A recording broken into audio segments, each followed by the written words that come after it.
warahmatullahi wabarakatuh. Nama saya Rasya Putri Sukmono, absen 29.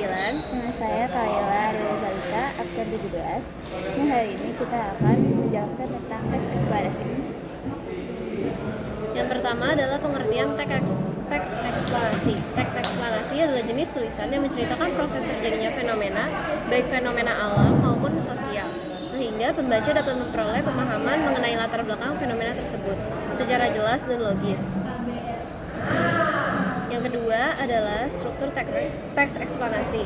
Struktur teks eksplanasi dibagi menjadi 3. Yang pertama, pernyataan umum. Pernyataan umum atau identifikasi fenomena merupakan bagian awal dari teks eksplanasi.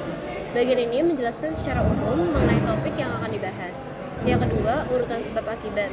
Urutan sebab akibat atau deretan penjelasan merupakan bagian isi dari teks eksplanasi. Bagian ini menjelaskan proses terjadinya suatu peristiwa atau fenomena secara kronologis mulai dari tahap awal hingga akhir. Interpretasi adalah sebuah ulasan merupakan bagian penutup dari teks eksplanasi. Bagian ini berisi kesimpulan dari topik yang dibahas. Ciri-ciri teks eksplanasi. Pertama, bersifat informatif dan faktual, berfokus pada fenomena ilmiah atau sosial, menggunakan bahasa baku, menggunakan istilah teknis, menggunakan konjungsi kausalitas, bersifat objektif dan tidak memihak, struktur jelas dan logis, menggunakan penanda urutan dan menjelaskan hubungan sebab akibat. Macam-macam topik teks eksplanasi. Yang pertama, ada peristiwa alam. Topik ini membahas fenomena alam seperti gerhana, bencana alam, dan perubahan cuaca. Sejarah membahas peristiwa penting di masa lalu seperti perang, revolusi, atau tokoh bersejarah.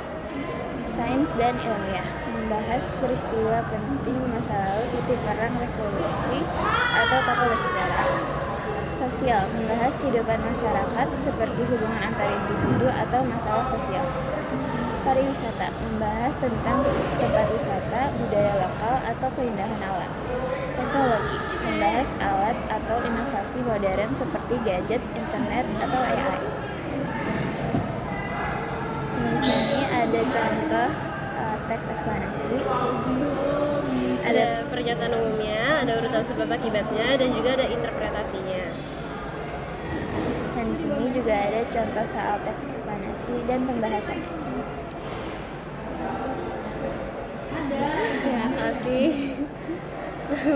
Terima kasih. Nah, quotes untuk teks eksplanasinya adalah jangan pernah membaca karena ingin dianggap pintar. Bacalah karena kamu mau membaca dan dengan sendirinya kamu akan jadi pintar. Dari Ziggy Z. Sekian dari kami. Wassalamualaikum warahmatullahi wabarakatuh.